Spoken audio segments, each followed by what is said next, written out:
Well, today, the White House unveiled its new plan to go on offense against Obamacare critics, inviting a group of liberal pundits to meet with the president, who is now apparently getting ready to blame the media, the Republicans, and the insurance companies for the public perception of his law. Fox's own Juan Williams was there. Listen.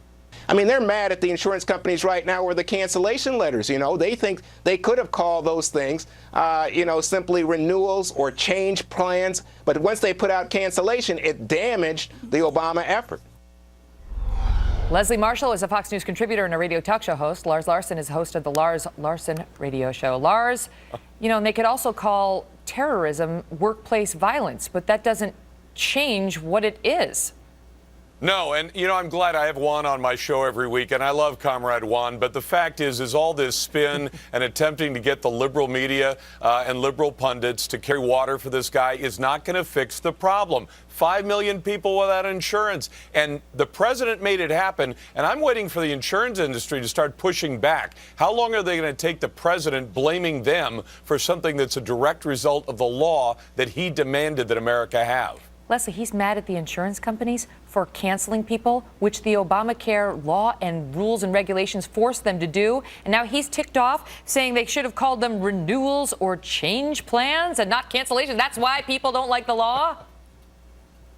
Well, I don't think that's exactly what he said, that they don't like the law because of that. But certainly the insurance companies could have, when you have, like my insurance company sent me a letter that said your plan is going to be changed, the name, there are going to be alterations to the plan, and they could have done that. When you get cancellation, people panic, they're fearful, and they think that they're losing their insurance, they're losing their benefits, and although some people have, the majority of people have not, and the majority of the insurance companies know that they could have just tweaked the plans, they didn't need to rename them, and they didn't need to call it cancellation. I don't feel the president's blame. That's not true. They did have to end the plans that were in place. They did have to if they didn't comply with Obamacare. They could alter them.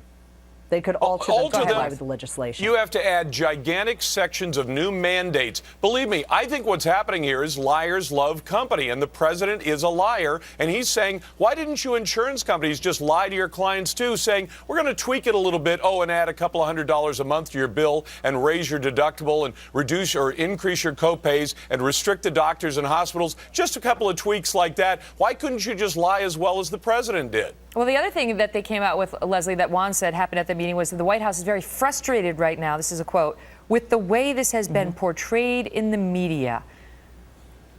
Really? Too bad. The media has been reporting about the problems with this rollout. Why is it always the media's fault? Why is the White House so quick to blame the media for problems of its own making? Well, I saw Juan's interview in its entirety earlier, and I didn't take away that the president was blaming the media, that they were frustrated with that, but that they also were addressing the fact that the website needs to be fixed. They're frustrated with that. They're frustrated with the management. They're frustrated with the implementation. And I think what they want is for the people to understand that they sense their frustrations, that they are caring about the people who are getting cancellation notices, and that they are working day and night to get this fixed. And they, I think, are angry about the fear that they feel has been spread. And I got to say that, Lars, your team has just been a lot louder than mine. Maybe you guys yell louder, but I've always said that the messaging about what this plan is, and honestly, the communication with the American people, even up until this point with this plan, has not been adequate. Go ahead, Lars. Leslie, that's crazy. The fact is, and it's a dangerous metaphor to use in present company, but you can't put lipstick on a pig. And this thing is a pig. It doesn't work. And Americans are being hurt right now. I'm not sure why that's dangerous in the present company, but I don't think that reflects well on you and me, Leslie. All right. Thank you. See you soon. I didn't mean it that way. No offense taken?